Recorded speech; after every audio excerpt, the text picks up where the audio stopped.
pita soket alih keluar, bermakna yang soket plug yang kita guna tu kabel mesti 2.5 dan 4 hingga 6 mm.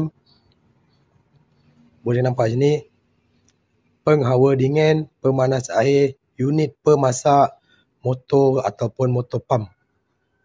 Jelas kat sini. So kabel paling kecil adalah 4 mm. Dia dah buat penambahbaikan kat sini, maksudnya unit pemasak. Unit pemasak ni contoh dia. Mana saya nak bagi? Ni salah satu. Betul, ni unit pemasak. Okey. Ini memang kita ada lah kat rumah. Yang ni. Ni pun agak terkenal lah.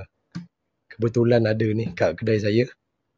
Ni apa nama dia? Air fryer ini pun sama. Siapa-siapa yang guna barang-barang elektrik contoh macam ni, kalau korang ada bajet, korang upgrade lah korang punya wiring, guna kabel 4 mm. InsyaAllah penggunaan lebih selamat. Sebab ini dia punya amp. Sebelum ni saya pernah running, ada video kalau tak silap saya buat video. Dia punya running 6M ke 4M kalau tak silap saya.